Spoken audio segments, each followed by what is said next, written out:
Hello दोस्तों, क्या आपका ग्राइंडर मशीन भी चलने पर बहुत ज़्यादा स्पार्किंग कर रहा है और बहुत ज़्यादा कार्बन खा रहा है? तो उसको किस तरह से मशीन को रिपेयर करना है, हम आपको इस वीडियो के माध्यम से बताएंगे। दोस्तों, हमारा मशीन बहुत ज़्यादा स्पार्किंग कर रहा है और कार्बन बहुत जल्दी ख़त्म कर रहा है। तो हमने इस मशीन को किस तरह से ठीक करना है, हमने इस आर्मेचर को किस तरह से रिपेयर करना है, हम आपको इस वीडियो के माध्यम से बताएंगे। दोस्तों, अगर आपका मशीन स्पार्किंग इस तरह से कर रहा है तो ज़्यादातर जो चांस होते हैं वो होते हैं कि आपका आर्मेचर ख़राब है। तो आपने चेक करना है कि आपकी मशीन के कार्बन कम है या फिर आपका मशीन आर्मेचर ख़राब है या फिर आपकी मशीन की फील्ड ख़राब है। तो दोस्तों, हमने इस कैप को खोलना है। तो दोस्तों, हमने कैप को खोल लिया है। कैप को खोलने के बाद हमने कार्बन को बाहर निकालना है। दोस्तों, जब आप मशीन के कार्बन बाहर निकालेंगे तभी आपको अंदाज़ा हो जाएगा कि मशीन में क्या प्रॉब्लम है। जिस तरह से यह कार्बन एक तरफ से जले हुए हैं तो आपको यह पता चल जाना चाहिए कि एक तरफ से कार्बन सही है तो दूसरी तरफ से जो है वो जले हुए हैं। तो इससे साफ पता चलता है कि आपकी मशीन का जो है वो आर्मेचर ख़राब है। दोस्तों, कई बार जो होता है कार्बन स्पार्किंग तब भी करते हैं जब आपकी मशीन की फील्ड ओवरहीट हो गई हो। तो आपने ध्यान रखना है कि अगर आपकी मशीन ओवरहीट हो गई हो तो आपका कार्बन जो है वो एक तरफ से नहीं नीचे से जलेगा, ना कि एक तरफ से। अगर आपका कार्बन एक तरफ से जलता है तो आपकी मशीन का आर्मेचर ख़राब है।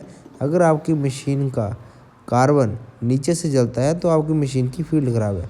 तो दोस्तों, हमारी इस मशीन में तो हमारा आर्मेचर ख़राब है, तो हमने इस मशीन का आर्मेचर चेंज करना है, जिसको हमने हेड के नट खोलने पड़ेंगे।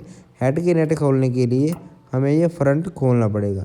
दोस्तों, हमारे ये फ्रंट खोलने का मतलब यह है कि अगर हम फ्रंट को नहीं खोलेंगे तो हमारा हेड खोलना मुश्किल होगा। तो दोस्तों, हमने फ्रंट को खोल लिया है। फ्रंट को खोलने के बाद हमने हेड के 4 नट खोलने हैं। दोस्तों, अगर आप हमारे चैनल पर नए हैं तो आप हमारे चैनल को सब्सक्राइब कर लें। दोस्तों, बेल आइकन को भी प्रेस कर लें ताकि आपको हमारे द्वारा दी गई नई नई अपडेट्स मिलती रहें। दोस्तों, आपको हमारी वीडियो कैसी लगी आप हमें कमेंट करके भी बता सकते हैं। हम आपके लिए इस तरह की वीडियो लेकर आते रहते हैं। दोस्तों, हमने आर्मेचर को बाहर निकाल लिया है। जिस तरह से दोस्तों आप देख सकते हैं कि हमारा यह आर्मेचर का कम्यूटेटर है वो ख़राब हो गया है, जिसके कारण हमारी मशीन बहुत ज़्यादा स्पार्किंग कर रही है और कार्बन बहुत जल्दी ख़त्म कर रही है। तो दोस्तों, आपके मशीन का कम्यूटेटर से ही आपको अंदाज़ा हो जाएगा कि मशीन का आर्मेचर कैसा है। दोस्तों, आप जब भी मशीन को खोलते हैं तो आप मशीन का कम्यूटेटर आर्मेचर के ऊपर जो कम्यूटेटर होता है उसको ज़रूर चेक करें। दोस्तों, हमने अब इस नट को खोलना है, तो अब हमने इस आर्मेचर को बाहर निकालना है। आर्मेचर को बाहर निकालने के लिए हमें इस आर्मेचर के ऊपर लगे जो नट है इसको खोलना पड़ेगा। जब आपने इस नट को खोलना है तो आपने ध्यान रखना है कि आपने इस नट को एंटी क्लॉक दिशा के तरफ ही घुमाना है।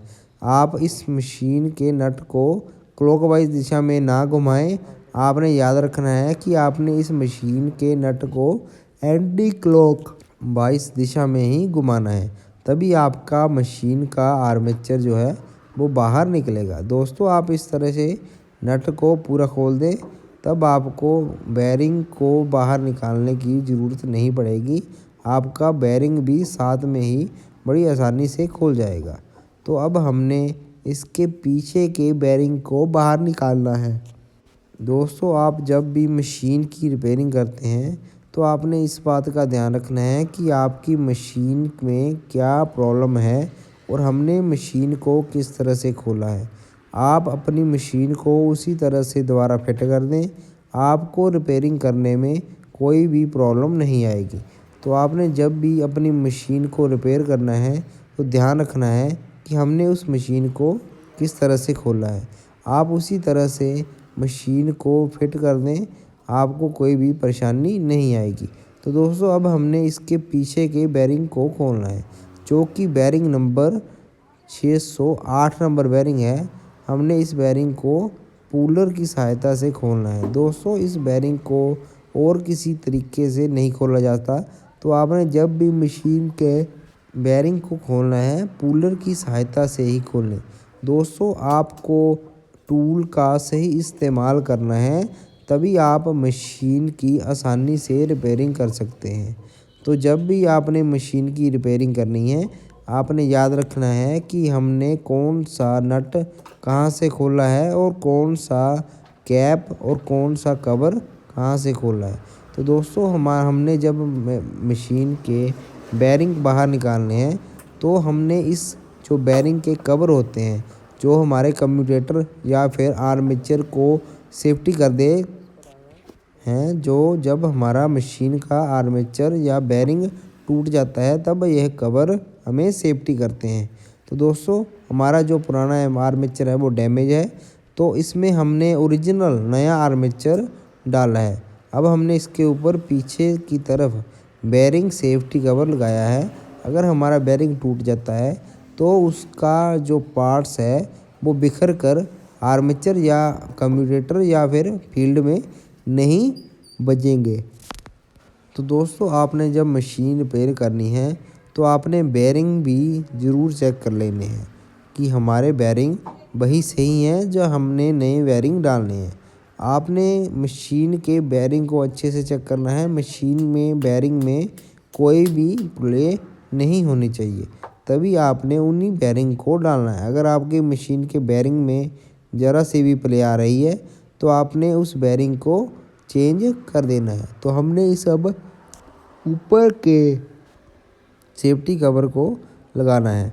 आप सभी पार्ट्स को ध्यान से लगाएं। जो जो पार्ट्स आपने खोलने हैं उन सभी पार्ट्स को पूरी तरह से और ध्यान से फिट करें, तभी आपकी मशीन जो है वो अच्छे तरीके से चलेगी। और जब आपने मशीन की रिपेयरिंग करनी है तो आपकी मशीन की लाइफ अच्छी रहेगी। अगर आप मशीन के किसी पार्ट्स को बीच में नहीं डालते हैं तो इससे यह कि आपकी जो मशीन है वो बार बार ख़राब होगी, तो जिससे आपका मशीन में रिपेयरिंग करने में समस्या आएगी और आपका कस्टमर भी ख़राब हो सकता है।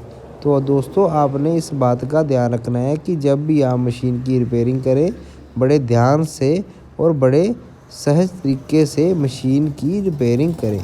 तो अब हमने इस नट को अच्छे से टाइट कर लेना है। दोस्तों आपने इस नट को थोड़ा सा भी ढीला नहीं छोड़ना है।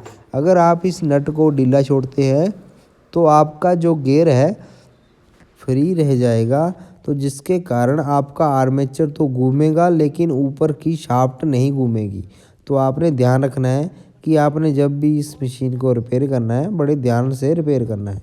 तो दोस्तों अब हम इसके जो बेरिंग के आर्मेचर के पीछे के बेरिंग के ऊपर रबड़ लगी होती है, उस रबड़ को बाहर निकाल रहे हैं। दोस्तों आपने जब आर्मेचर डालना है तो याद रखना है कि रबड़ आपने बेरिंग के ऊपर इस तरह से फिट करके मशीन को बीच में आर्मेचर डालना है।